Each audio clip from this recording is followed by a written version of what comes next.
Hello everyone! Today we're going to be jumping back into Brawl with the Gitrog Monster, one of my favorite frogs, celebrating all those Leap Day kids out here for February 29th, once every 4 years. Happy birthday and all that jazz.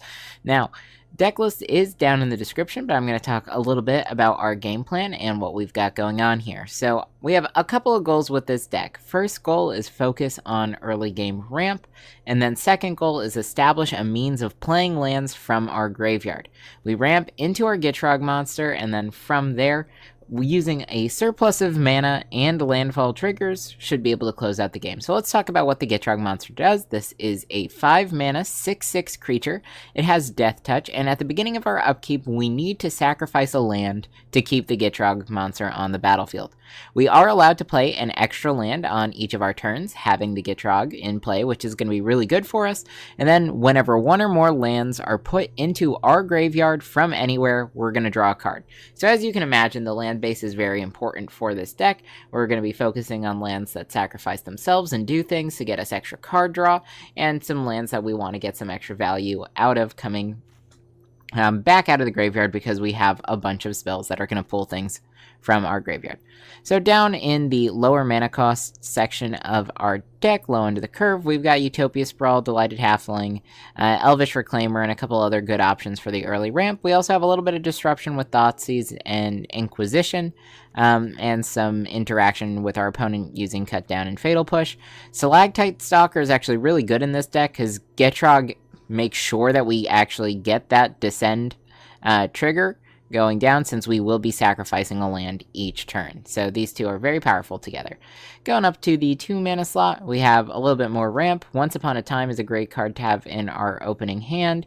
We have Arcane Signet as always, and then just a mix of various removal spells to kind of help us out, as well as Assemble the Team, which is a nice tutor for us and gives us some pretty decent options for finding cards that we're looking for.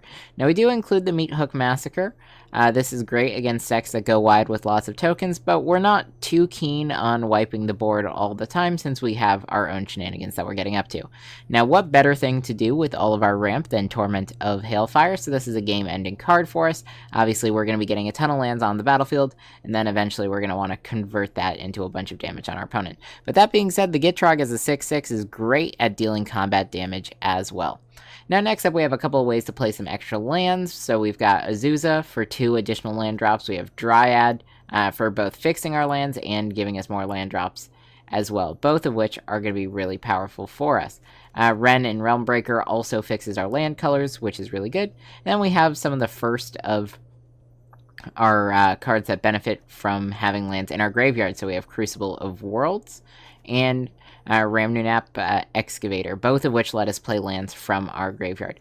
We are running both Titania and as well as the Argoth Sanctum of Nature in this deck, which is great since we are going to be putting lands into our graveyard a whole bunch. Gaining 2 life each time we do it is very powerful, and then if we do eventually flip Titania, that's going to be pretty cool for us as well. A couple extra cards to help us out, some more ramp there, but all said and done, we're looking pretty good. Now, 4 mana, we have a couple of fun things. Conduit of Worlds lets us play lands from our graveyard. Mythweaver Pock is really strong in this deck, getting us even more ramp each turn. Very powerful. We have Shieldred the Apocalypse, just to penalize our opponent and help us stabilize with all of our card draw on Gitrog. And then Beseech the Mirror to try and find one of those spells and or something of a lower mana value that we need in a pinch. Now, next up, we have our other Shieldred for removal. Another way of playing lands from our graveyard, Vorinclex to get us some more lands in our hand, and then Zendikar's Royal, which is a nice landfall payoff for us, letting us go a little bit wide and giving us more blockers. At the top end of our deck, we do have a couple of creatures. We have Emrakul, we've got a Primeval Titan to get some more lands, we have Ancient Green Warden to let us play lands from our graveyard and double down on ability triggers, and then Professor Onyx, which is going to benefit from the high density of instant and sorcery spells that we have in our graveyard. Taking a look at the mana base, nothing too crazy worth calling out. Some fun ones, Kalani Garden could be pretty cool if we're able to loop that with one of our abilities to play lands from the graveyard. Gives us a 0/1 blocker each turn. Lair of the Hydra will benefit from having a lot of mana, and that we can make it a very big Hydra. Let's see, Nurturing Peatland will let us draw 2 cards when we sacrifice it if we have the Gitrog Monster in play, which is pretty nice as well. And then we have a couple other cards that will give us sacrifice abilities that are going to benefit us extra. So here we'll be able to draw a card, and then we get to destroy one of our opponent's non-basic lands, and then we'll get a new land. So all of that's really good with the Gitrog. And then, of course, any of the fetches are also going to be really strong. So Fabled Passage gives us that sack trigger, lets us draw a card. Bloodstained Mire does the same thing, same with the other fetch lands.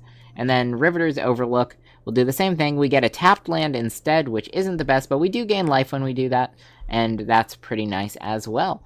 So yeah, that's the deck. If you guys have been enjoying my content, make sure you subscribe to the channel to stay up to date on my latest videos, and if you do enjoy this video, make sure you give it a like. Let's go ahead and see how this deck does. Alright, so we're going first here, and this is a keepable hand. I like turn 1 Thoughtseize. Into the North is going to be good ramp for us. Titania is going to be nice to have out on the battlefield as well. We're playing up against Judith, so we actually just saw that earlier this week. Okay. Forcing discard. That's fine. Let's pick the flying creature that we won't really be able to deal with later. I think that's the best option for us. Alright, into the North. Gonna go get a second green land.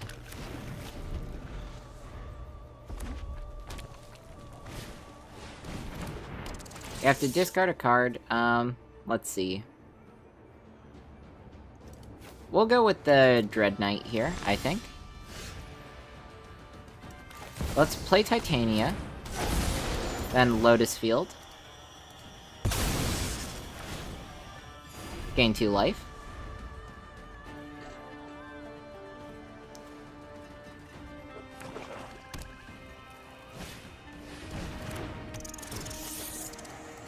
Discard the Archdruid's Charm, because we do want more lands.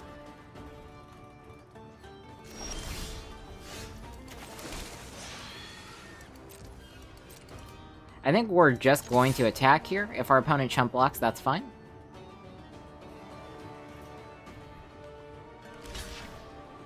Ah, they double block to kill Titania.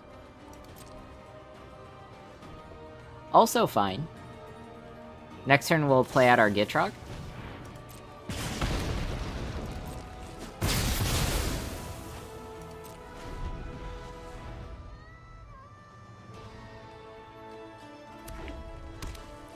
Yes. Both our hand and our opponent's hand is pretty light at the moment. Let's go Gitrog.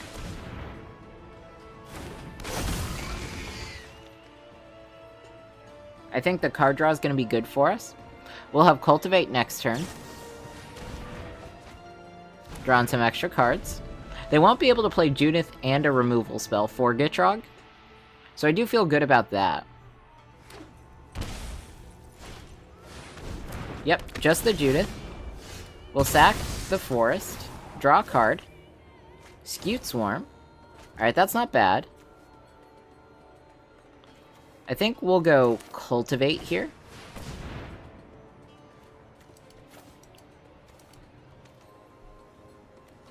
Go ahead, put that on the battlefield.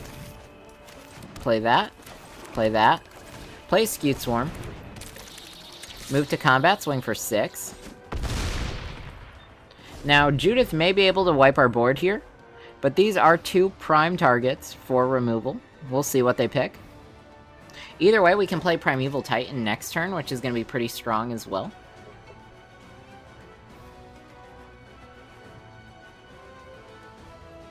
If they do leave up Scute Swarm, I mean, they have to pick which of these they kill if they only have 1 removal spell. I do hope that that's the case. And I kind of hope they leave Scute Swarm, just because that's going to get out of control with Primeval Titan. Sure, yep, there's a land.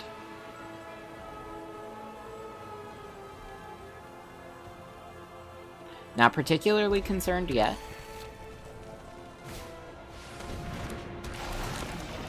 Okay, that's fine. So we lose Primeval Titan.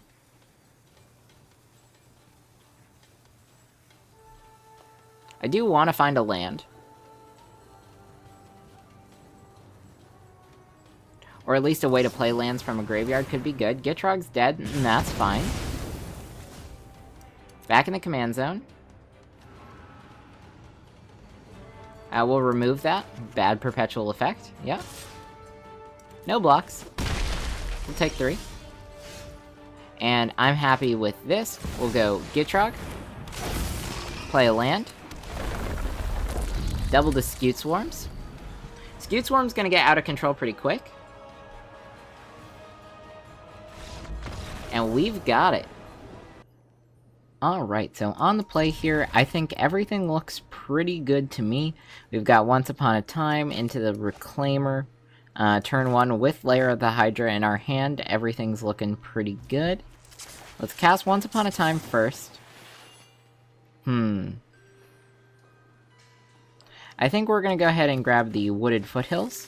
That gives us a land that we can get into our graveyard. But we're gonna play Lair of the Hydra, and then the Reclaimer here.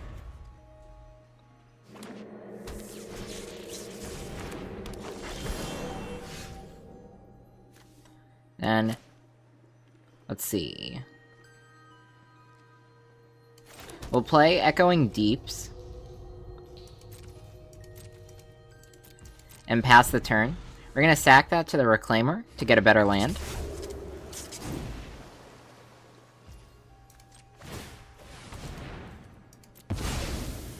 Looking good. Let's see. Lots of different options for us. I think we're gonna want the Underground Mortuary. Have a look. I'm fine drawing that. We're gonna play Wooded Foothills. And we'll end the turn here as well.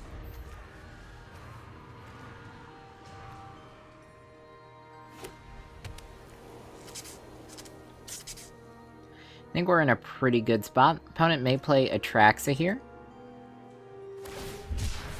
But they don't.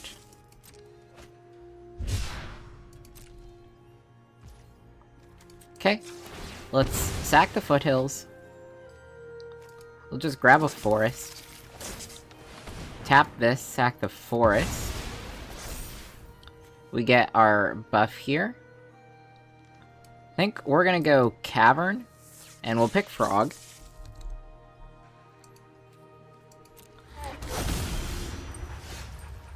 Alright. Inquisition is going to be good for us, so I'm definitely going to use that here. Black Market Connections. Happily taking that away. River's Rebuke is good to note, since we do have to be concerned with that. And we can actually go for a tapped Overgrown Tomb here. That's not bad. End the turn.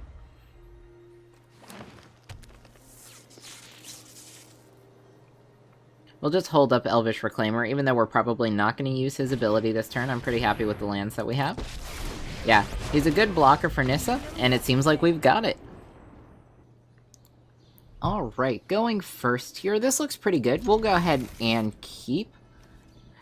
We don't have a second green source for Titania, but I'll start with the Cabal Stronghold.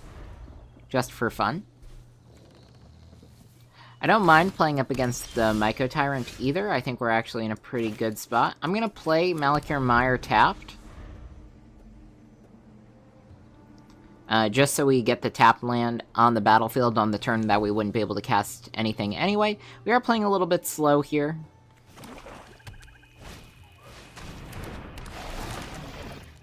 Exile a card from our hand. I'm gonna pick Titania, just because we won't have the mana to cast her just yet. I'm gonna play out the Scute Swarm here. This is gonna be pretty strong with Entis Restoration next turn. Now, if our opponent does have a removal spell, that's fine. But they play out the Myco Tyrant, which I'm happy with. They'll swing with the Snail. No blocks, we'll take the 1 damage.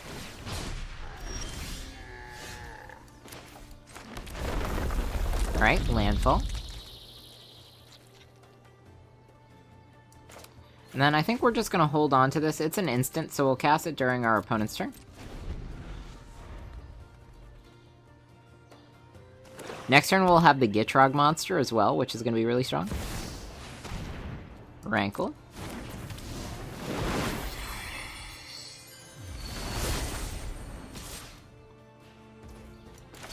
Alright, we're gonna use Entish Restoration here.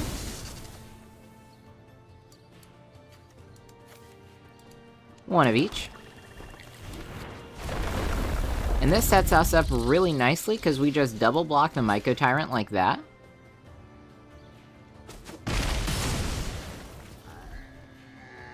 And then if they choose to have us sacrifice a creature, we'll sacrifice our insect token, and still be in a good spot.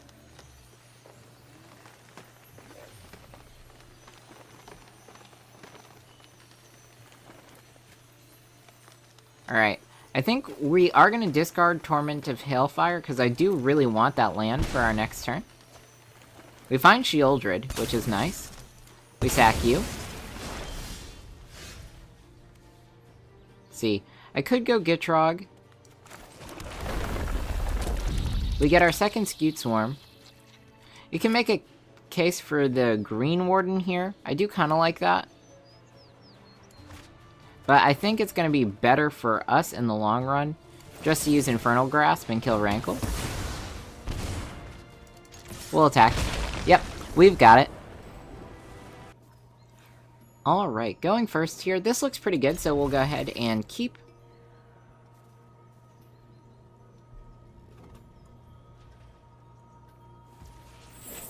Now, we'll go ahead and start with a snow-covered forest. And use Glimpse the Core for some early ramp.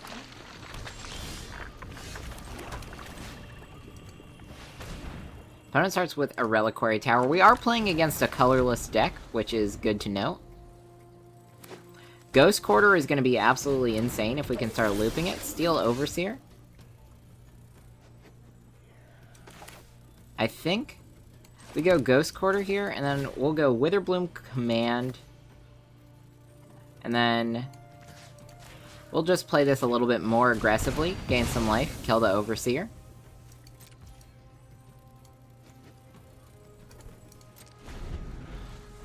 Now, fortunately for us, our opponent should be running a lot of lands that aren't wastes. So Ghost Quarter is going to remain pretty strong. We'll go ahead and just exile the Talisman, keep our opponent low on mana. Gitrog. Everything's looking pretty good. We're gonna need the card draw off of Gitrog. Aetherflux Reservoir, alright. Let's go sacrifice a swamp, just because we know we have another one. Okay. Swamp. Cabal Stronghold. We're just gonna attack here. And we can end the turn. I have Ghost Quarter to mess with things if I have to. Ideally, we use Ghost Quarter in response to the Mycosynth Gardens. Sure, Karn is fine. He'll go back into the command zone, or at least lose his token.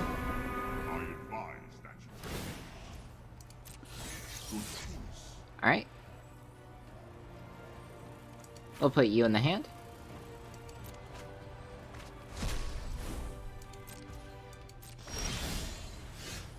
Alright, we'll sacrifice a forest here, because we have another one in our hand. Draw a card. Cultivate, not bad. Dig up. Alright, let's see. I think we cleave the dig up. And we search. Let's see, where is it? We'll grab Crucible of Worlds. Play that. We'll move to combat. Kill the Karn. And then we'll just end the turn here. I do want to hold up Ghost Quarter for the Mycosynth Gardens. Because I'd really prefer they not activate that and get double Reservoir. But then next turn we can play the Crucible and then a bunch of Ghost Quarters, which is going to be really nice. Forsaken Monument, sure.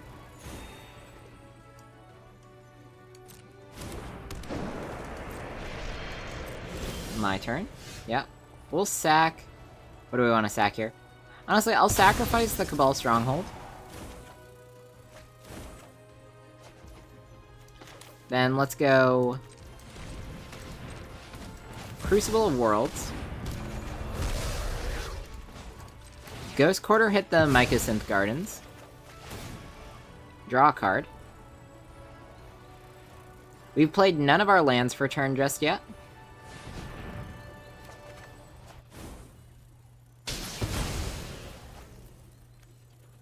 Now, of course, we are going to do this efficiently, so keep in mind we have 2 land drops here. Our opponent's floating 2 mana. I don't know what they'll be able to cast at instant speed, but we're going to play Ghost Quarter. Then we're going to move to combat. Make sure we're in control mode. Attack. Now we'll activate Ghost Quarter here in combat. We're going to hit Blast Zone with that. This is just to make sure if our opponent is ramping, we're going to be okay. Trying to deny them as much mana as possible in between phases, and then we'll do it one more time in their second main phase. Maybe get rid of the Reliquary Tower. Or, of course, we could just ramp as well. Argoth isn't bad. I think we'll play Argoth here. And then we'll Cultivate. We'll get some extra swamps onto the battlefield, since that'll synergize pretty well with Cabal Stronghold. And I think everything's looking pretty good for us. Now, of course, opponent can do something pretty big here if they have, say, an Eldrazi, or something like that they could play. But we will be able to kill it with Sheoldred's Edict, or Infernal Grasp if it doesn't have Indestructible.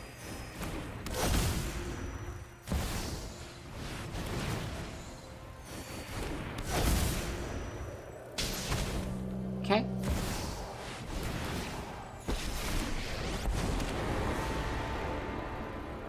Pretty big turn for our opponent. What was lost is now.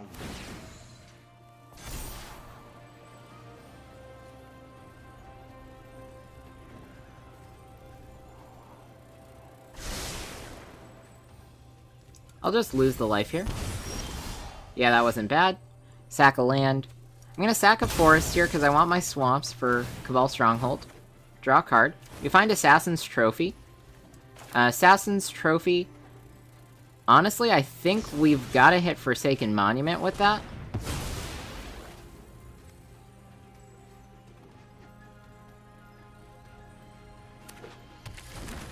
I'm gonna play out Cabal Stronghold. We're gonna cast Sheoldred and force them to sack the Karn.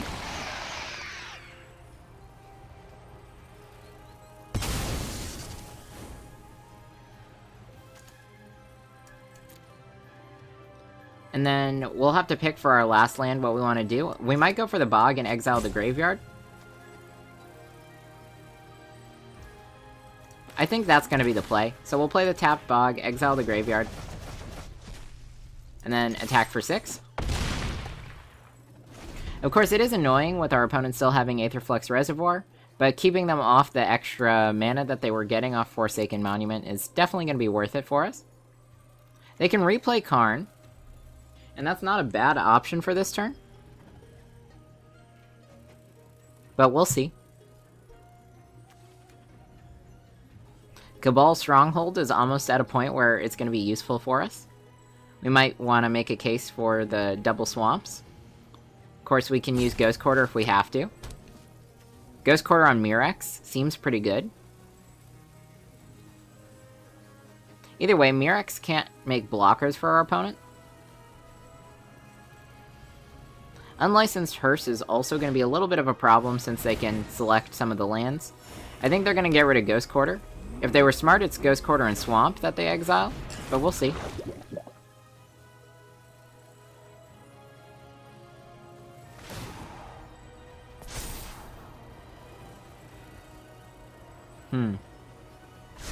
We're doing fine in terms of damage output.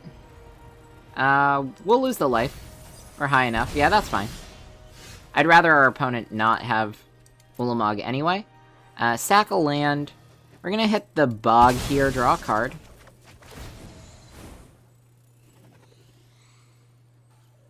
Yeah, maybe they hit Ghost Quarter Bog. Yeah, those feel like the two to grab. Yeah. That's perfectly fine. So what we're going to do is basic swamp, and we're going to do our other basic swamp, and let's do Cabal Stronghold. So we're looking at 6. X equals 9. Go ahead, cast that. This should disrupt our opponents just a little bit. I imagine they'll be taking a good deal of damage. Now, they're not able to block, so there's another 10 damage coming from us. So if our opponent takes more than that, they're going to be in trouble. Yep. So whole hand's discarded at this point. They're going to have to start sacrificing things to not die. Fortunately, they do have the Mirex token. But there's still some more for them. I think we're going to have it here. Either way, we're forcing our opponent to sack most of their board. Yep.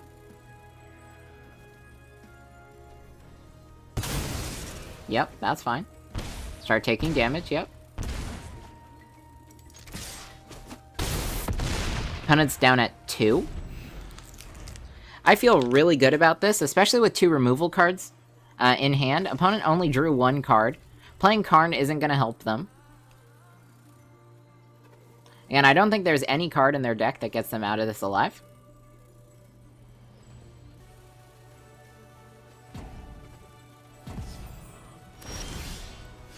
Alright, so looks like they did not play anything. We got the rope before.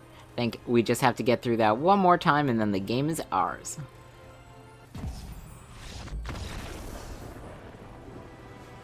Alright everyone, I hope you enjoyed. So as we're able to see there, it's super powerful when we get to keep all of the value of the Gitrog Monster and replay those lands that we're sacrificing. Not only can we use lands for multiple purposes, like we were able to see with Ghost Quarter taking care of all the pesky lands our opponent had in that last game there, but we're also able to draw cards off Gitrog, sacrificing lands, and replaying them, so that way we're losing out on almost no value and don't even have to worry about the card draw. This deck is also really powerful because it has a lot of interaction, so we have lots of ways of destroying our opponent's permanents and or creatures, making sure that the board stays empty until we reach a point where we're ready to go. And of course, our game-ending threats in each of these decks are all powerful. We know that Emrakul can win games. We know that Torment of Hailfire can close out the game if we have enough lands, and so on and so forth. So as long as we just work towards those high mana value turns, we've got it. Now, Gitrog being a 5 mana 6/6 is also really powerful for us. It has a death touch, so it'll always trade well in combat, and our opponent's not going to really be inclined to block it too much. And this is another great source of damage, especially if we can get it out before turn 5 with all the ramp we have available to us. And if you guys did enjoy this video, make sure you give it a like, and if you have any ideas for another deck that you'd like to see me play, why don't you let me know in a comment down below. I'll see you all next time.